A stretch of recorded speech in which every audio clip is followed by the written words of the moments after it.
Say thank you all for coming out here today. As governor, I took an oath to faithfully uphold the Constitution of the state of Texas, a pledge that I have kept every day as I've worked on behalf of Texans for the last 14 years. That's the same Constitution that clearly outlines the authority of any governor to veto items at his or her discretion. Just as I have, following every legislative session during my service as governor, I exercise this authority to veto funding for an office whose leadership had lost the public's confidence by acting inappropriately and unethically. I wholeheartedly and unequivocally stand behind my veto, and I'll continue to defend this lawful action of my executive authority as governor. We don't settle political differences with indictments in this country. It is outrageous that some would use partisan political theatrics to rip away at the very fabric of our state's Constitution. This indictment amounts to nothing more than abuse of power. And I cannot and I will not allow that to happen. I intend to fight against those who would erode our state's Constitution and laws purely for political purposes, and I intend to win. I'll explore every legal avenue to expedite this matter and bring it to a swift conclusion. I'm confident that we will ultimately prevail, that this farce of a prosecution will be revealed for what it is, and those responsible will be held accountable. Thank you. I'll be happy to answer a question or two. Governor, you talked about public confidence there in the DA's office. Do you believe the indictment alone at all affects the public's confidence in the office of the governor? Here's what I think is really important for the people to understand, not just in Texas, but this country.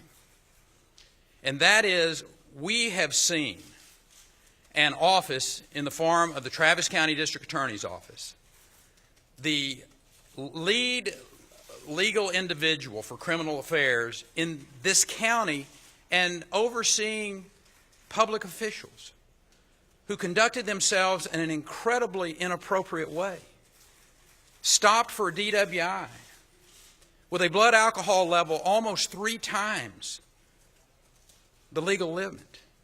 An individual who, when booked in, had to be restrained, was abusive to law enforcement, was kicking the door.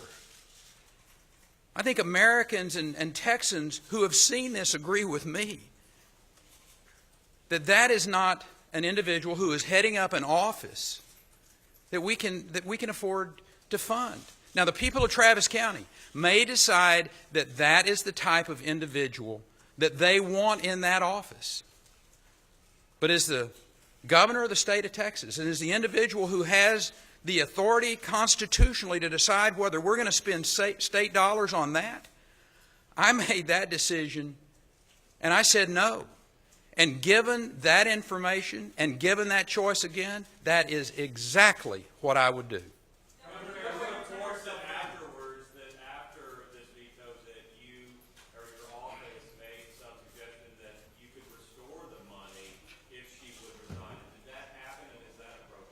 Listen, the details of my decision-making were very clear.